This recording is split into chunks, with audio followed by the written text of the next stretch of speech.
Dinner during the week does not have to be complicated. Come with me while I make a chicken and rice casserole. Really simple ingredients, and it only takes a few minutes to get it put together and baking in the oven. First thing you need to do is gather up your ingredients. They're actually very simple. Chicken thighs, I have mine in bags of about 2 pounds. This recipe is a pound. Then it calls for rice. The recipe calls for basmati. I have jasmine. If you have brown rice, it's probably gonna work just as well, but use what you have. It calls for an onion. I don't have an onion, but I'm going to use minced onions, which is perfectly fine. And then whatever seasoning you want to add to your chicken. I am going to salt, pepper, you already know, garlic powder.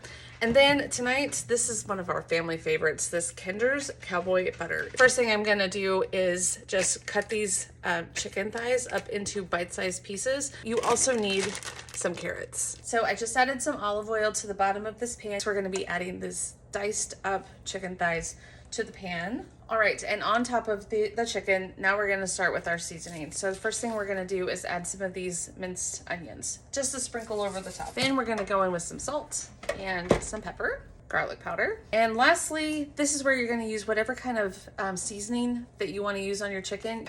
Kinder's Cowboy Butter, that's what's going on ours. And I am generous with the seasonings on this because these are the seasonings that are going to get your rice flavored as well, and cook until the chicken is no longer pink. So about halfway through the chicken cooking, we are gonna go ahead and add our carrots. Like I said, I'm using these shredded carrots. The recipe calls for 2 shredded carrots. I'm gonna do 2 handfuls since I doubled this recipe. I have some broccoli left over from a recipe that I made this weekend, so I'm gonna add in some broccoli as well. At this point, you may wanna add a little bit more seasonings just because we added some extra vegetables. If you aren't a fan of these vegetables, you could definitely leave it out and just do plain chicken and rice. The chicken is done cooking. Put it into a casserole dish. The next step is to add your rice. So I am doing 2 cups of rice. So for every cup of rice, you need 2 cups of liquid. So 2 cups of rice, and then I have 4 cups of chicken broth.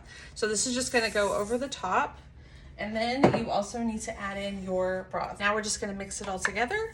I have my oven preheated to 425. So I am going to cover this dish and get it into the oven. This will need to bake for at least 40 minutes until your rice is nice and cooked. I just got inside from doing chores just in time to take this out of the oven. 45 minutes at 425 degrees was spot on. So let me get this dished up for the boys and dinner is ready.